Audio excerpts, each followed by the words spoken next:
மேல் ஓவராக திறந்துருந்துச்சுன்னா ஃபீமேல் போய் ஒளிஞ்சிக்கிறதுக்கு அது யூஸ்ஃபுல்லாக இருக்கும். நான் அதுக்குள்ளே ஒரு பைப் வைக்கலான் இருக்கேன். இதுதான் அந்த பைப்பு. அதை அந்த ஓரத்தில் வச்சுட்டோம்னா அதுக்குள்ளே போய் ஹைட் ஆகிக்கும். இன்னமும் இதில் பாதாம் லீஃப் போட்டோம்னா இன்னும் நல்லாயிருக்கும். இப்போது லீஃப் இல்லை, நான் ஈவினிங் ஆட் பண்ணிக்கிறேன். இப்போ நம்ம இதில் ஜீப்ராவெலாம் எடுத்து உள்ளே விட்டுடலாம். இதுதான் நம்மளோட ஜீப்ரா டேங்கு. இதுலேருந்து இப்போ நல்லா பெருசாக ப்ரெக்னெண்ட்டாக இருக்குது அந்த ஜீப்ராவை மட்டும் தூக்கி பிடிச்சிடலாம். இப்போ பார்த்தீங்கன்னா தெரியும் இதோட வயிறு எவ்வளோ குண்டாக இருக்குன்னு. இதெல்லாம் நல்லா முட்டை போடும். இது மாதிரி 4 ஜீப்ரா எடுத்து உள்ளே போட்டுடலாம்.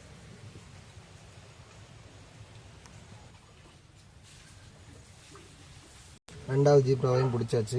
இதையும் உள்ளே விட்டுடலாம். தேர்ட் ஒன் பிடிச்சாச்சு. பார்த்தீங்கன்னா இதுதான் நம்ம செட்டப். இதில் போட்டதில் 2 மீன் கீழே போயிடுச்சு. அது ஒன்றும் பிரச்சனை இல்லை. மீதி இருக்க மீனாவது முட்டை போட்டு கீழே அனுப்பட்டும். அது 2 கீழே இருந்தாலும் அந்தளவுக்கு எதுவும் பாதிப்பு இருக்காது.